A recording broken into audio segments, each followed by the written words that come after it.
And our generation will have to repent not only for the words and acts of the children of darkness, but also for the fears and apathy of the children of light.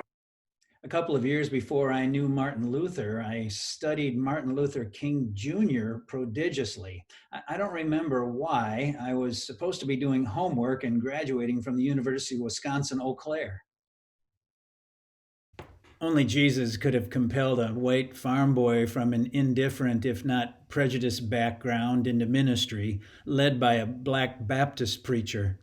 In seminary, I studied at Boston University under Walter Mueller because King cited his influence when he received his doctorate.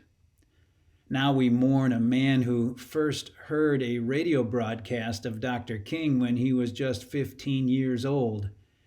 John Lewis's last words appeared on the day of his funeral last week in an essay he wrote shortly before his death to be read on the day of his funeral. In my video post of this devotion, you can hear those words read by his friend and admirer, Morgan Freeman. Lewis said that in the last days and hours of his life, we inspired him. I wondered how that could be in the midst of so much public turmoil and malice. But the inspiration is found in rallies and marches around the world.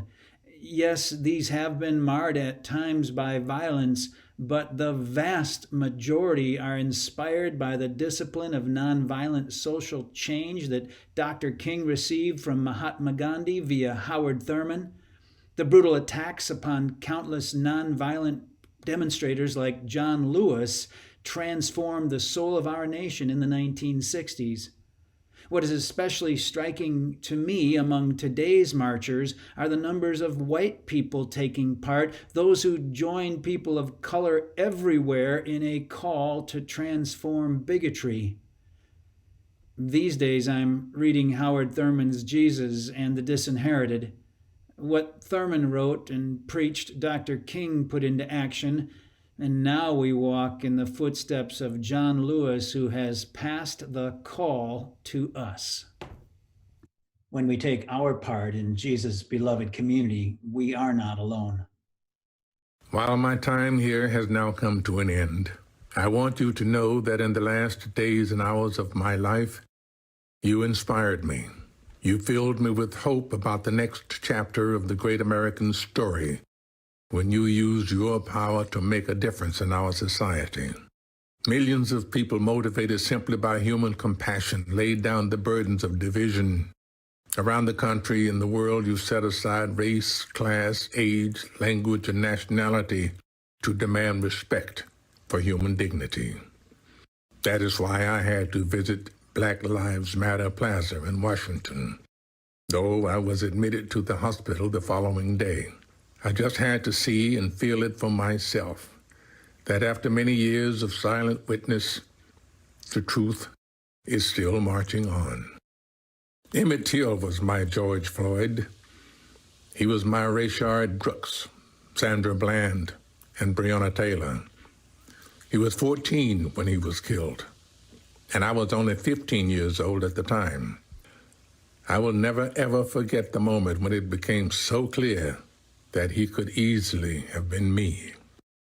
In those days, fear constrained us like an imaginary prison, and troubling thoughts of potential brutality committed for no understandable reason were the bars.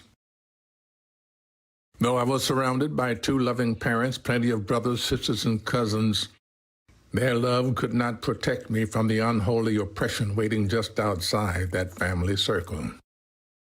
Unchecked, unrestrained violence and government-sanctioned terror had the power to turn a simple stroll to the store for some Skittles or an innocent morning jog down a lonesome country road into a nightmare.